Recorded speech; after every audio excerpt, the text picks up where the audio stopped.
we're up to chapter 24, and it's Our Mission is Broad. Rabbi Yitzhak Hutner was one of the great Torah scholars and thought leaders of the post-Holocaust era.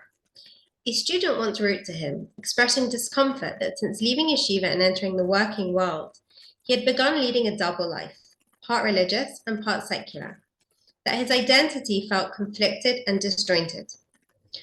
Rabbi Hutner reassured his student with a metaphor. If someone has a house, and in addition they then rent a hotel room, they are living a double life. And in addition, no. But if that person has a house with 2 rooms, they are not living a double life, but rather a broad life. Rabbi Hitler taught his student of a prominent doctor at Shaare Tzedek Hospital in Jerusalem, who would pray fervently with his patients before they went into surgery. The doctor saw his work of healing as part of a service of God. He didn't compartmentalize his life into religious and secular. Everything he did was integrated into one holistic, coherent life, dedicated to divine service. So I think what we're saying here is that Judaism isn't about Jewish life is in shul or is in, religious service. It's actually a wholesome life. It's part of everything that we do and everything that we live. We live Judaism, and whatever we're doing, we bring that up to become holy. It says, let all of your actions be for the sake of heaven, is how Pirkei Avos crystallizes this way of living.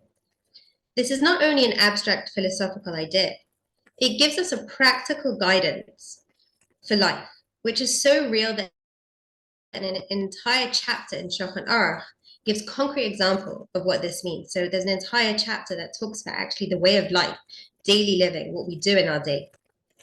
If we sleep and eat in order to have the energy to be productive, to make a contribution to the world, to help others, and to do God's will by fulfilling his commandments, then our sleeping and eating are transformed into mitzvahs, which is really unbelievable, right? It's kind of like God saying, you need to do what you need to do, but everything you do is a mitzvah if you do it for the right reasons. Likewise, going to work or conducting business can be a mitzvah, depending on our intentions. If our intention is to earn a living, in order to fulfill mitzvahs such as supporting one's family with dignity, giving charity, supporting Torah education, providing people with jobs, or even helping them indirectly through supporting the economy, then that work itself becomes a mitzvah. Our calling is to live an integrated life without split identities and compartmentalized values. It all depends on our mindset.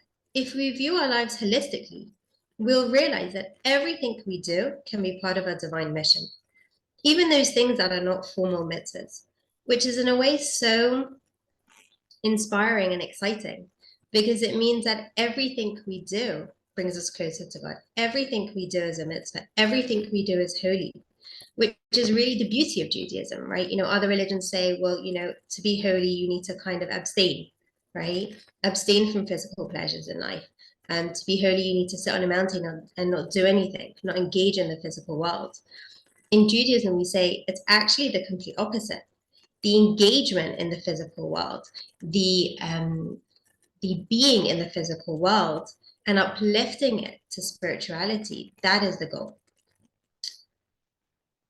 The Midrash gives us an example of a righteous shoemaker who sews every stitch with the intention of helping people and sanctifying his work.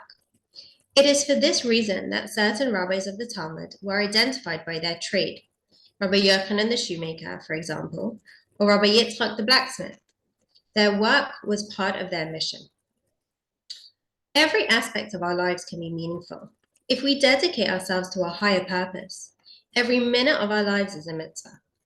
When we live with this holistic mindset, then the whole world becomes an arena of God consciousness and for serving the Creator.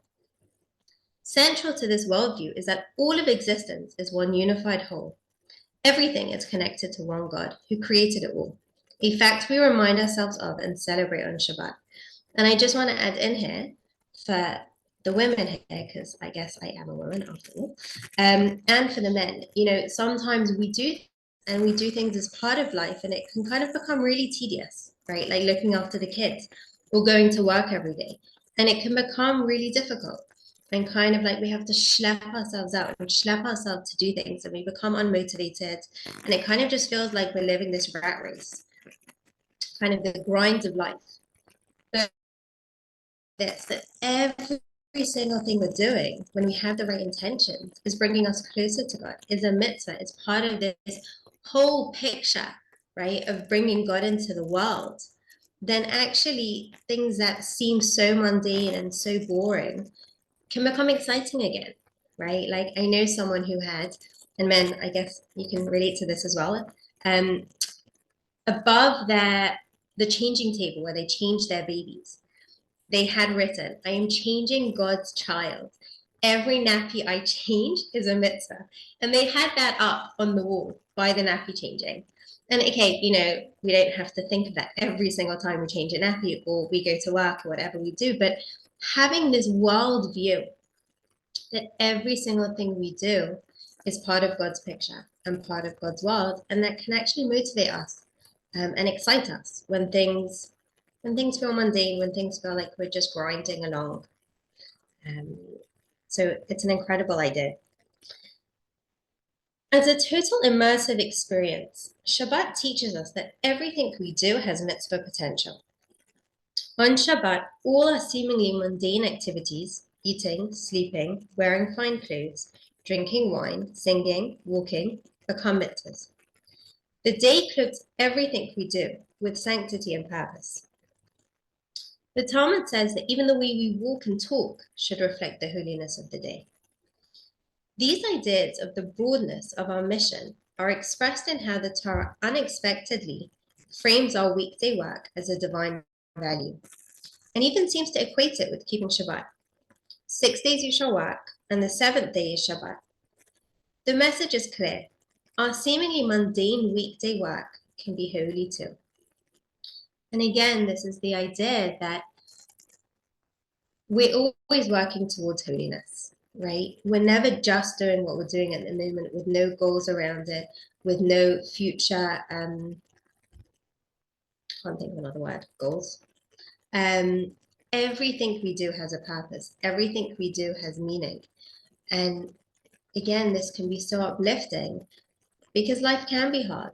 Life can be boring. And when we think of it like that, it creates such a purpose in our day and in our life.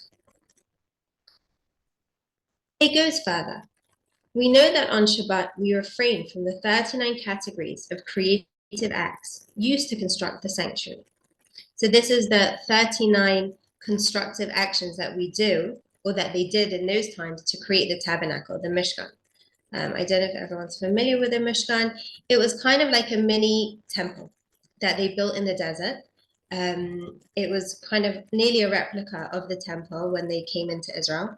And they used 39 constructive acts to create the Mishkan, right? So they sewed and they weaved and they dyed and they did all these things. They kindled fire. And we extrapolate from that building the Mishkan, from those 39 constructive actions, we extrapolate from that what we're not allowed to do on Shabbat, okay?